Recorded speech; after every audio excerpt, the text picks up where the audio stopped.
بسم اللہ الرحمن الرحیم نحمده ونصلی ونسلم علی رسولہ الکریم اما بعد۔ حضرت معاذ بن جبل رضی اللہ تعالی عنہ سے روایت ہے، وہ فرماتے ہیں کہ میں نے نبی اکرم صلی اللہ تعالی وسلم سے یہ درخواست کی کہ اللہ کے رسول آپ مجھے کچھ نصیحت فرمائیے، تو رسول اکرم صلی اللہ تعالی علیہ وسلم نے مجھے 4 باتیں ارشاد فرمائیں۔ ان 4 باتوں میں سے سب سے پہلی بات یہ ہے، اعبد اللہ کأنک تراہ، اللہ تبارک تعالیٰ کی عبادت اس طرح سے کرو گویا کہ آپ اللہ کو دیکھ رہے ہو۔ یقیناً جب آپ نماز میں اور ہم نماز میں کھڑے ہوتے ہیں اور جب ہم قرآن مجید کی تلاوت کرتے ہیں اور جب ہم کوئی بھی عبادت کرتے ہیں تو اس وقت ہمارے دل میں دماغ میں یہ دھیان بیٹھا ہوا ہونا چاہیے کہ میں اللہ تبارک تعالیٰ کو دیکھ رہا ہوں، میں اللہ کے سامنے کھڑا ہوں، اللہ مجھے دیکھ رہا ہے۔ جب اس دھیان اور اس استحضار کے ساتھ آدمی عبادت کرتا ہے تو اس عبادت کی افادیت بڑھ جاتی ہے۔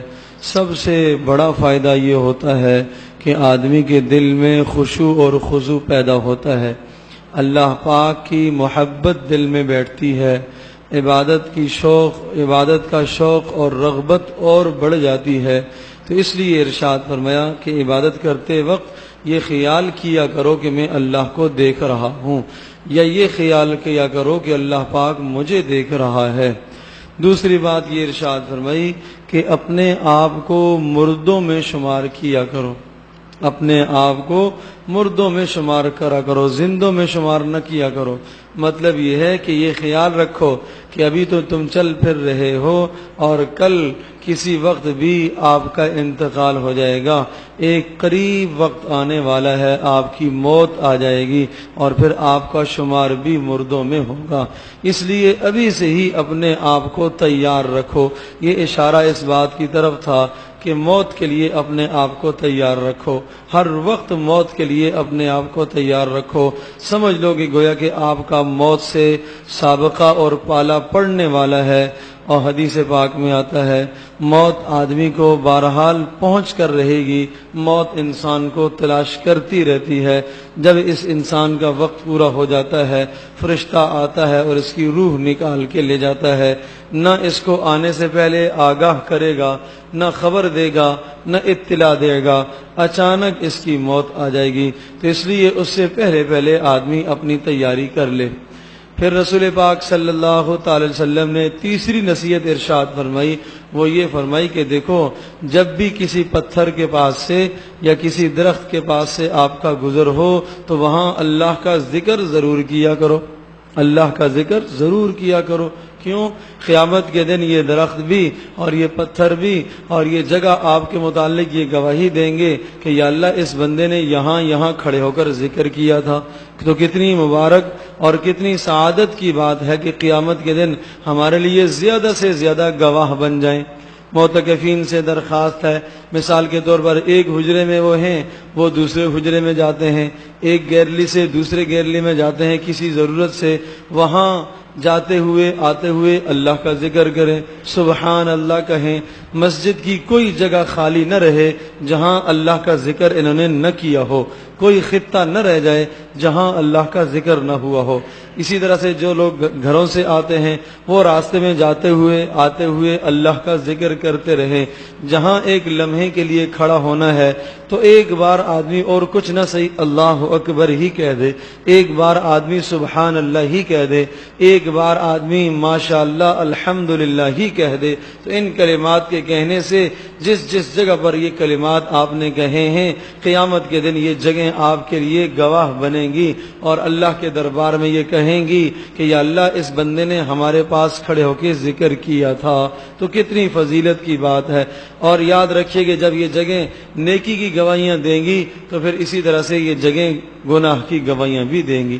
جہاں جہاں انسان نافرمانی کرتا ہے، گناہ کرتا ہے، اللہ کو ناراض کرنے والا عمل کرتا ہے، وہ جگہ انسان کے خلاف گواہ بن رہی ہے۔ تو تیسری نصیحت یہ کی کہ جہاں سے بھی گزرو ذکر ضرور کیا کرو۔ اور چوتھی نصیحت رسول پاک صلی اللہ علیہ وسلم نے حضرت معاذ بن جبل کو یہ کی کہ جب آپ سے گناہ ہو جائے تو گناہ کے بعد نیکی ضرور کیا کرو، اور اگر آپ نے چھپ کر گناہ کیا تو چھپ کر نیکی کیا کرو، اور اگر آپ نے اعلانیہ طور پر گناہ کیا، سب کے سامنے گناہ کیا، تو سب کے سامنے پھر نیکی کیا کرو۔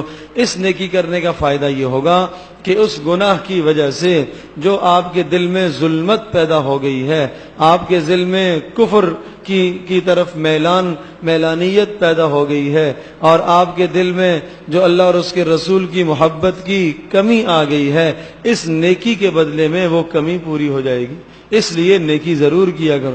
دیکھتے نہیں ہیں جب کسی کو جناب مرچ کھا لیتا ہے بہت زیادہ، کڑوی چیز کھا لیتا ہے بہت زیادہ، تو اس کڑواہٹ کو ختم کرنے کے لیے، اس تلخی کو ختم کرنے کے لیے کوئی میٹھی چیز آدمی کھاتا ہے، آدمی پانی پیتا ہے اس کا اثر ختم کرنے کے لیے۔ یہی مثال یہاں پر بھی ہے کہ اس گناہ کا اثر، اس گناہ کی نحوست کو ختم کرنے کے لیے اللہ کے رسول صلی اللہ علیہ وسلم نے نیک عمل بتایا، اس کے بعد کوئی نیکی کر لیا کر۔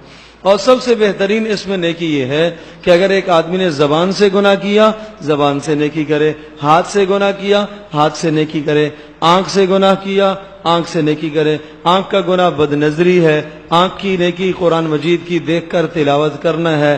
ہاتھ کا گناہ کسی کے ساتھ ظلم ہے، ہاتھ کے ذریعے سے کسی کے ساتھ تعاون کر دے۔ پاؤں کا گناہ ظلم کی جگہ پر چل کر جانا ہے، اس پاؤں سے کسی کے ساتھ چل کر جا کے مدد کر کے آ جائے۔ یہ اس طرح سے جس عضو سے گناہ ہوا اس عضو سے نیکی کرتا چلا جائے گا تو انشاءاللہ وہ گناہ کی نحوست اور گناہ کا زہر جو جسم میں آ چکا اور جو دل میں بیٹھ چکا وہ آہستہ آہستہ ختم ہو جائے گا۔ تو رسول اکرم صلی اللہ تعالی وسلم نے 4 باتوں کی نصیحت فرمائی۔ پہلی بات رسول پاک صلی اللہ تعالی علیہ وسلم نے یہ ارشاد فرمائی کہ اللہ کی نماز، اللہ کی عبادت اس طرح سے کرو گویا کہ آپ اللہ کو دیکھ رہے ہو۔ دوسری بات یہ ارشاد فرمائی کہ اپنے آپ کو موت کے لیے ہر وقت تیار رکھا کرو۔ تیسری بات یہ ارشاد فرمائی کہ جہاں سے بھی آپ کا گزر ہوا کرے اللہ کا ذکر ضرور کیا کرو۔ اور چوتھی بات یہ ارشاد فرمائی کہ جب آپ سے گناہ ہو جائے، نافرمانی ہو جائے تو اس کے بعد نیکی کر لیا کرو۔ اگر چھپ کے گناہ ہوا تو چھپ کے نیکی کرو، اور ظاہراً اگر گناہ کیا تو ظاہری طور پر نیکی کرو۔ اس نیکی کا فائدہ اور نتیجہ یہ ہوگا کہ جو گناہ کی نحوست دل میں آئی ہے اس نیکی کی وجہ سے انشاءاللہ وہ نحوست ختم ہو جائے گی۔ اللہ پاک ہم سب کے لیے عمل کرنا